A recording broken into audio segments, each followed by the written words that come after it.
নমস্কাৰ সকলোকে বহুতে মোক কোৱেশ্চন কৰে যে মোৰ নামত কোৰ্ট কেছ চলি আছে আৰু মই গভৰ্ণমেণ্ট চাকৰি পাম নে নাই এতিয়া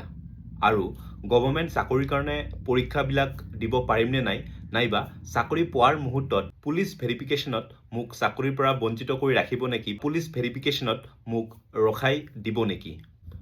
এনেকুৱা বহুতো কোৱেশ্চন বহুত মানুহে মোলৈ কৰে হয়তো কোনোবাই তেওঁলোকক বুজাইছে যে কোৰ্ট কেছ চলি থাকিলে চৰকাৰী চাকৰি নাপায় বা চৰকাৰী চাকৰিৰ কাৰণে পৰীক্ষা দিব নাপায় বা যেতিয়া চৰকাৰী চাকৰিটো পোৱাৰ আগমুহূৰ্তত পুলিচ ভেৰিফিকেশ্যন হয় তেতিয়া পুলিচে সেইটো কেছ থকা বুলি কৈ পেলাই তেওঁৰ চাকৰিটো খাই দিয়ে এনেকুৱা কোনো কথা নহয় বা এয়া সম্পূৰ্ণ মিছা কথা আসল কথাটো হৈছে যদি আপোনাৰ নামত কোৰ্ট কেছ বা সৰু সুৰা কেছ বা মাইনৰ কেছ চলিও থাকে দেন আপোনাৰ চৰকাৰী চাকৰিৰ ক্ষেত্ৰত আপুনি পৰীক্ষা দিব পাৰে চৰকাৰী চাকৰি লাভ কৰাৰ কাৰণে বা আপুনি যদি এপইণ্টমেণ্ট লোৱাৰ সময়ত ভেৰিফিকেশ্যনত আপোনাৰ পুলিচে ৰখাই দিব বুলি ভাবে সেয়া সম্পূৰ্ণ মিছা সৰু সুৰা কেজৰ কাৰণে পুলিচে আপোনাক কেতিয়াও ভেৰিফিকেশ্যনৰ কাৰণে নৰখায় আৰু আপুনি পুলিচ ভেৰিফিকেশ্যন কমপ্লিট কৰি পেলাই আপোনাৰ সৰু সুৰা কেছ থাকিলেও আপুনি চৰকাৰী চাকৰিত জইন কৰিব পাৰিব তেতিয়া পুলিচ ভেৰিফিকেশ্যনে আপোনাক ৰখাই নিদিয়ে কিন্তু পুলিচ ভেৰিফিকেশ্যনে তেতিয়াহে ৰখাই দিয়ে যেতিয়া আপুনি ডাঙৰ ক্ৰাইম কৰে বা সিৰিয়াছ ক্ৰাইমৰ লগত জড়িত থাকে বা ক্ৰাইম কৰে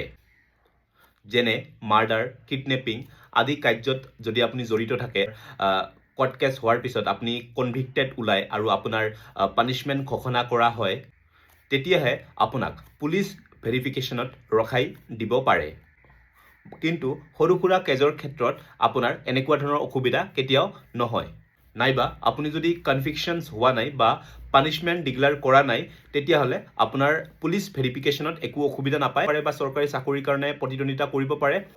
চাকৰি লাভ কৰি পেলাই আপুনি চাকৰিত যোগদানো কৰিব পাৰে আপোনাৰ একো অসুবিধা নহ'ব কিন্তু আপোনালোকক অনুৰোধ জনাইছোঁ চাকৰি কৰিম বুলি ভাবিছে তেতিয়াহ'লে এনেকুৱা ধৰণৰ কোৰ্ট কেজৰ পৰা আপুনি আঁতৰি থাকিব সাধাৰণ নাগৰিকৰ কাৰণে কেছ কোনো সৰু বা ডাঙৰ নাথাকে কেছটো কেছেই হয় গতিকে সকলোৱে সাৱধান থাকিব আৰু ভিডিঅ'টো সকলোকে জনাই দিবৰ কাৰণে শ্বেয়াৰ কৰি দিব ধন্যবাদ